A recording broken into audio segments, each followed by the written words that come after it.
श्री भक्त गोपाल चरवाहे का। पहले ऐसा हुआ करता था कि सबकी गायें जैसे चराए तो सब लोग अन्न आदि जो है उसके घर भिजवा देते थे और गाय छोड़ देते थे। वो ग्वाला ही कहा जाता था। सैकड़ों लोगों की गाय चराता था और उसके घर में अन्न आदि जो आवश्यक सामग्री है भिजवा दी जाती थी।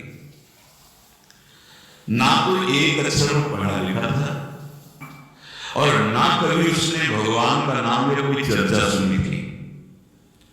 उसके कोई परमार्थ से संबंध ही नहीं था। बस गाय चराते थे, जंगल में रहते थे, पत्नी भोजन पहुंचा देती थी और परिवार चलाने के लिए गांव के लोग दे देते थे, क्योंकि सबकी गाय चराते थे। ना तो उसको किसी धर्म का ज्ञान था ना किसी साधना का ज्ञान था। एक दिन देखा जंगल से एक मंडली गा रही संतों के, ओ श्री राम जय राम जय जय राम, श्री राम जय राम, ऐसे कीर्तन संत दिन पहले मंडली बना के चलते थे, नाम कीर्तन पद कीर्तन ऐसे। उसको बड़ा आनंद आया। उसको लगा कि इतने झूम झूम कर संत जन गा रहे हैं, किसी से बात नहीं की, पकड़ लिया। अब पूरा तो नहीं, बस राम राम राम राम ऐसे करने लगा। 50 वर्ष की अवस्था लगभग हो गई थी। कभी कोई तीर्थ यात्रा, धर्म कार्य, शास्त्र स्वाध्याय, सत्संग कुछ नहीं। देखो कृपा, विश्वास। अब अलौकिक ढंग से नाम में मिठास लगने लगी उसको। तो जो लोग से कभी कभी नाक पड़ता चरवाहा गाता, तो और जो लोग थे उसका उपहास करते, अरे नरक में मिठाई नहीं मिलेगी, जिंदगी में कुछ पुण्य नहीं किया, ये ऐसे तो बहुत उपहास करने वाले। ऐसे करने से क्या मिलेगा, नाम से कुछ हो जाएगा। उसने कहा हमने तो कभी सोचा है कि कुछ होगा, तो ऐसे गा रहे, पर ये लोग उपहास कर रहे, क्या गलत है क्या ऐसा गाना? जब तक दृढ़ ज्ञान नहीं होता तब तक माया फिसला सकती है। उसने कहा कि हम किसी लाभ के लिए, बैकुंठ जाने के लिए या कोई लाभ के लिए नहीं, जब हमको अच्छा लगा होगा ऐसे संत जन तो हम गाने लगे। क्या सही में आप लोग समझते हैं कि गलत है? मोर को तुम्हारी क्या समझ में आए? और उपहास करते उसका। उसके मन में एक बात है, कोई एक प्रमाण दे दे मुझे, ये जो मैं संतों के मुख से सुना नाम, ये परम सत्य है, ये परम सुखकारी है, और इससे क्या वैकुंठ मिल जाएगा? कोई तो मिले मुझे। और जब किसी के हृदय में ऐसी आकांक्षा होती है तो वही मिल जाते हैं जो सबके हृदय की जानते हैं। एक दिन उसने देखा जब लोग दिल्ली की हंसी मजाक कर रहे थे, उसी समय एक लंगोटी पहने हुए, हाथ में कमंडल और दंड धारण किए हुए वीतराग परमहंस दौड़ा चरणों में गिर गया। महाराज महाराज, बस एक बात आप बता देंगे, जो हम राम राम कह रहे हैं, ये लोग उपहास करते हैं, क्या इससे हमारा कल्याण हो जाएगा, वैकुंठ मिल जाएगा? तो उन्होंने कहा बेटा, ये बहुत मंगलमय भगवान का नाम है, पर हमें लगता है कि तुम्हें गुरुदेव की आवश्यकता है। ये तुम गुरु कृपा पात्र बन जाओ तो ये उपहास करने वालों की बातें तुम्हारे मन में नहीं लगेगी और निश्चित तुम्हें भगवत साक्षात्कार हो जाएगा। तुमने पैर पकड़ लिया और कहा महाराज आप ही गुरु बन जाओ ना हमारे, आप ही हमें मंत्र दे दो। तो उन्होंने कहा हम तो तीर्थ यात्रा में हैं, ऐसा हम नहीं कर सकते, पर यदि तुम भगवान से प्रार्थना करोगे तो तुम्हारे कल्याण के लिए सदगुरु प्राप्त हो जाएगा। इसलिए जिससे कोई पूछते किसको सदगुरु बनाओ, तुम कहते किसी को नहीं, पहले भगवान को मानो, श्री हरि को, जगत गुरु श्री कृष्ण को, फिर उनसे प्रार्थना करो कि यदि आप आवश्यक समझते हो कि सदगुरु के रूप में आप आकर के हमारा कल्याण करेंगे तो मुझे पहुंचा दो, या आप स्वयं आ जाओ। मैं नहीं कुछ कर पाऊंगा, मेरी वो दृष्टि नहीं है कि मैं किसी महापुरुष को पहचान सकूं। मैं तुमसे सत्य कहता हूं, सदगुरु की जो शरण में हो गया तो उसके जीवन नौका की डांट सदगुरु अपने हाथ में ले लेते हैं। फिर उसको कोई भय, कोई उपहास, कोई लज्जा नहीं सताती। वो सुख पूर्वक इस दुखद अपार संसार समुद्र से पार हो जाता है। पर बेटा तेरे ऊपर भगवान की बड़ी कृपा है, क्योंकि तू संतों को मानता है। तू मेरी बात पर विश्वास कर ले, अंदर से तू एकांत में रो, तुझे सदगुरु मिल जाएंगे। अब ऐसा कहकर वो अपने राह में चले तीर्थ यात्रा के लिए। अब वो खोजता, एकांत में बैठकर देखता, कभी कभी वो पेड़ पे चढ़ जाता कि कोई संत तो नहीं आ रहे हैं।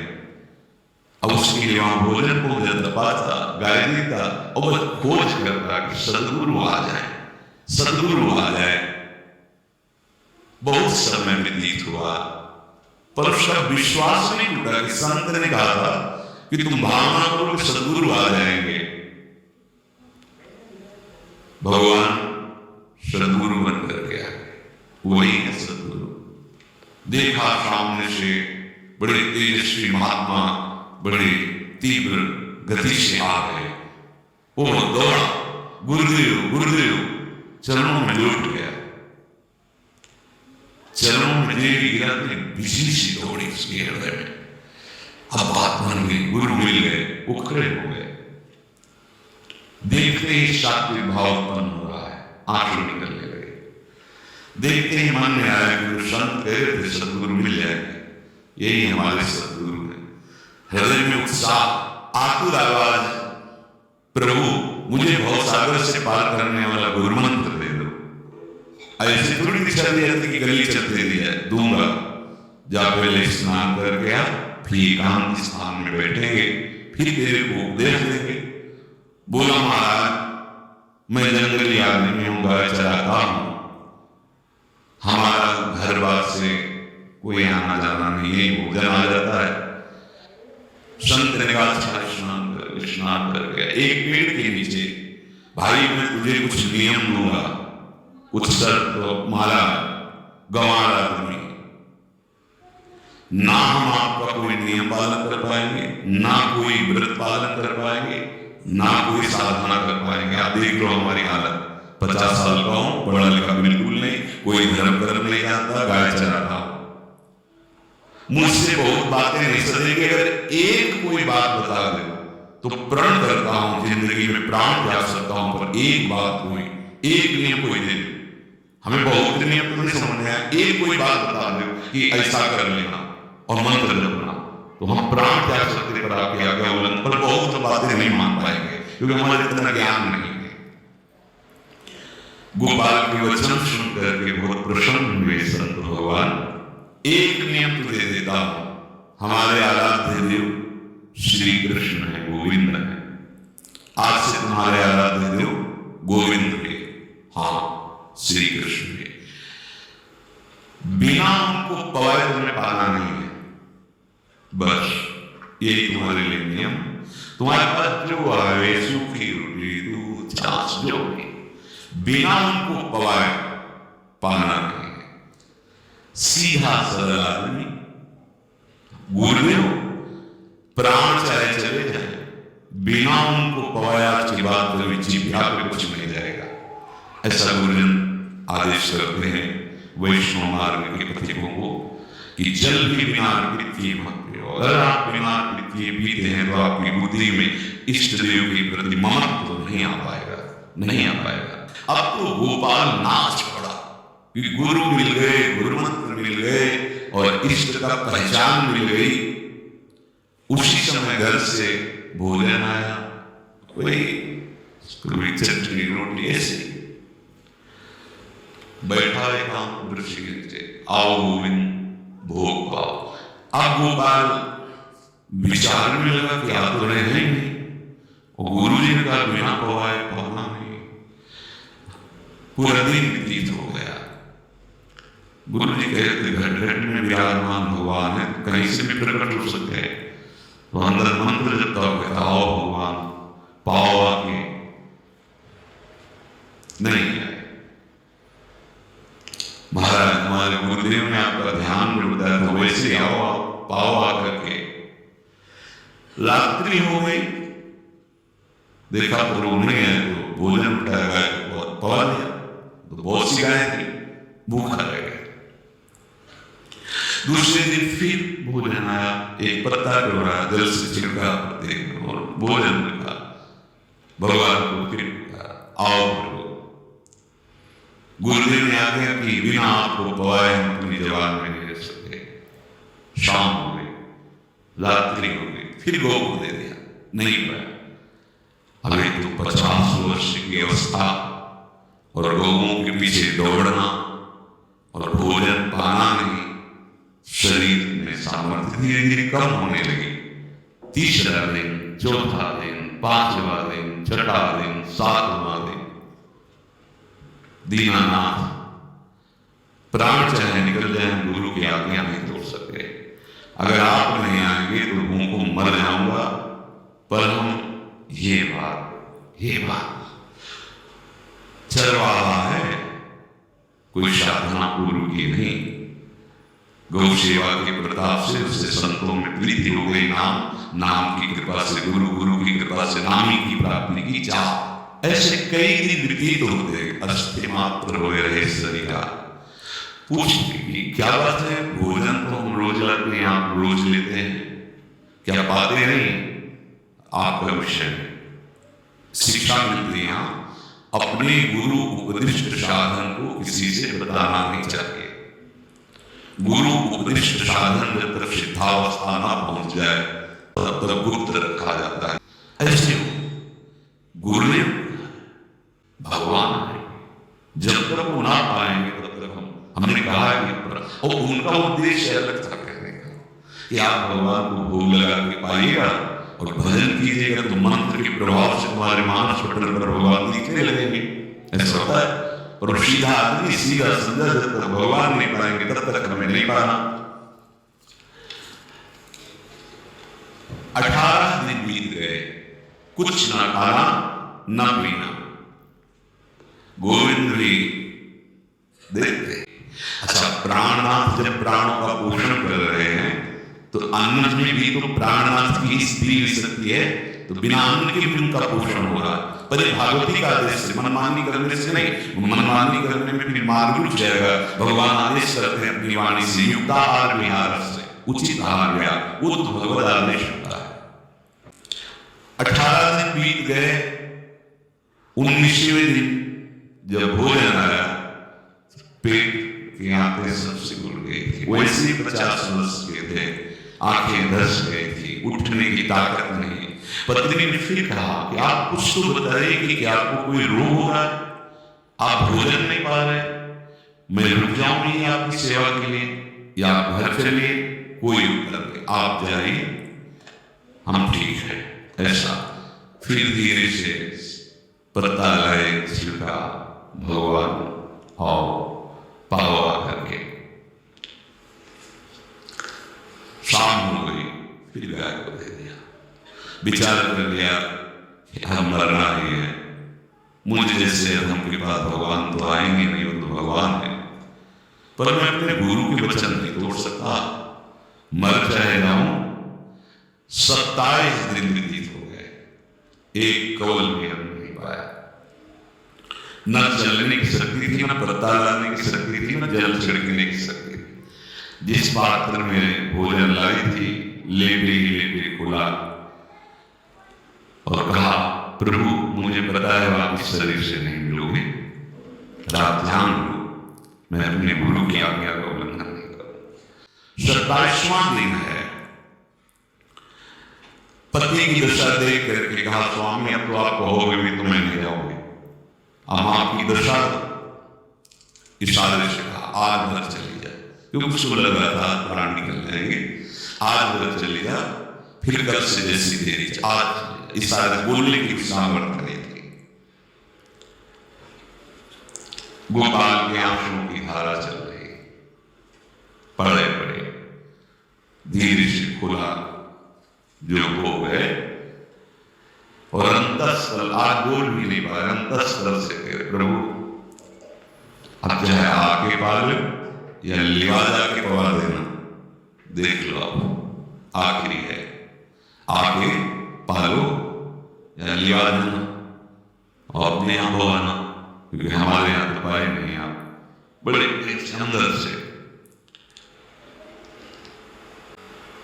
आवाज आई, गोपाल साफ खोली, क्योंकि बोलने की हिम्मत नहीं, अंदर से प्रार्थना की थी। गोपाल वो अमृत में, गुरु ने कहा था कि उनकी वाणी से अमृत बरसता है। एकदम आंख खुला, देखा वही पीतांबर, वैसे मोर मुकुट, वही मुरली, वही करधनी, वैसे नूपुर, वैसे ललित त्रिभंगी। गुरुदेव ने जैसा वर्णन किया था वैसा ही सुंदर रूप गोपाल के सामने प्रभु मुखमंडल की मनोहरता देखकर निहाल कर देंगे। थोड़ी पीड़ा सहना से को सहित सहित बाढ़े भगते ग्रहतन गुरुहितकार, ग्रहतन गुरुहितकार हार अपनी कर मां सेवक जी कह रहे, देखो ग्रहतन गुरुहितकार हार अपनी कर, तन मन प्राण गुरु वचनों पर न्यौछावर, जो भी सहना पड़े सहूंगा। मिल गए प्रभु दूर नहीं है, प्रिया तो बहुत कृपालु है। मानो करोड़ करोड़ काम की सौंदर्यता को हे करते हुए प्रभु के लावण्य का प्रकाश हो रहा है। मनहारिणी मुरली जैसे कहा था अधरों में, वैसे अधरों में विराजमान। अच्छा, खास बात ये ना कोई गाय देख पा रहे, नहीं कोई और चरवाहा देख पा रहा। ये भगवान जैसे सवाल में किसी से बात करें, भगवान किसी से मिले तो पास बैठा व्यक्ति भी नहीं देख पाएगा, ना जान पाएगा, क्योंकि प्राकृतिक इंद्रियां, प्राकृतिक शरीर, और वो चिदानंद है, वो तो जिसको दर्शन देंगे तो पहले दृष्टि प्रदान करते हैं। भगवान जिससे मिलते हैं पहले दृष्टि प्रदान करते हैं, तो गुरु रूप से दृष्टि प्रदान। जो अंतर में पुकारा ना, वो अंतर दृष्टि खुल गई, सामने देखा। इतना सुंदर विश्व मोहिनी भगवान श्री हरि का ललित त्रिभंगी रूप कि गोपाल की आंखें नहीं टिकी। इतना सुंदर रूप, आंखें भगवान के तेज के आगे बंद हो गई। जेबी बंद हुई तो देखा मानस पटल पर वैसे ललित त्रिभंगी। फिर खोला, देखा सामने भगवान मुस्कुराए, सामर्थ्य प्रदान की। देखो आदमी के साथ ही तो खेलते हैं भगवान सखा भाव से, लड़ाक रहे, लेकिन भगवान का विराट स्वरूप देखने की सामर्थ्य थी क्या? दिव्य दृष्टि प्रदान की। फिर भी कांप रहे थे अर्जुन जी भगवान की दिव्य दृष्टि संपन्न नेत्रों से उस विराट महिमा को देखकर कांप रहे थे अर्जुन। ये तो माधुर्य रूप प्रभु का है। उसने मानो इशारा किया प्रभु को कि हमारी सामर्थ्य में सकील कर आ जाओ, नजदीक आ गए। अपना माथा प्रभु के चरणों में रखा, आंसुओं से भगवान के चरणों का प्रक्षालन कर। देखो गांव का गाय चराने वाला ग्वारा, जिसको कोई धर्म कर्म का ज्ञान नहीं, कोई भक्ति का ज्ञान नहीं, कोई शास्त्र का ज्ञान नहीं, भगवान ने फिर उसको उठाया और अपने हृदय जीव हृदय से लगाया। हष्ट पुष्ट स्वस्थ सब, अंदर बाहर पूर्ण, कोई क्रिया नहीं, कोई दुख नहीं, बिल्कुल तेजस्वी स्वरूप। भगवान की स्पर्श की महान सामर्थ्य है। जब बाली ने बहुत मारा ना सुग्रीव को, तो कर प्रसाद सुग्रीव से दिया, जे इस पर सारी पीड़ा गई। भगवान अमृत स्वामी है, भगवान दिव्य चिदानंद भाव देने वाले हैं। अब तो सुरनु निवांछित प्रभु की छाती से लगता है। ये ऐसा न सोचो की कहानियां हैं। गोपाल जो सच्चे हृदय से मुझे पुकारता है, मैं अवश्य उसको मिलता हूं। जो प्रेम पूर्वक मुझे पवाता है, मैं अवश्य उसका पाता हूं। पत्रम पुष्पम अलम तुयम, ये भी भक्त्या, भक्ति पूर्वक जो पवाया, भक्ति पूर्वक का मतलब धैर्य। अभक्त में अहंकार होता है, देखो ये किया मैंने, वो भगवान स्वीकार नहीं करते। वो आपका शुभ कर्म बन सकता है, अब वो भी धर्म से कमाई की है तो, पर भगवान की प्रसन्नता का हेतु होगा दैन्य। जहां भी देखो हमारे स्वामी को, जहां भी देखो दैन्य में बिके हुए पाए गए, दैन्य में।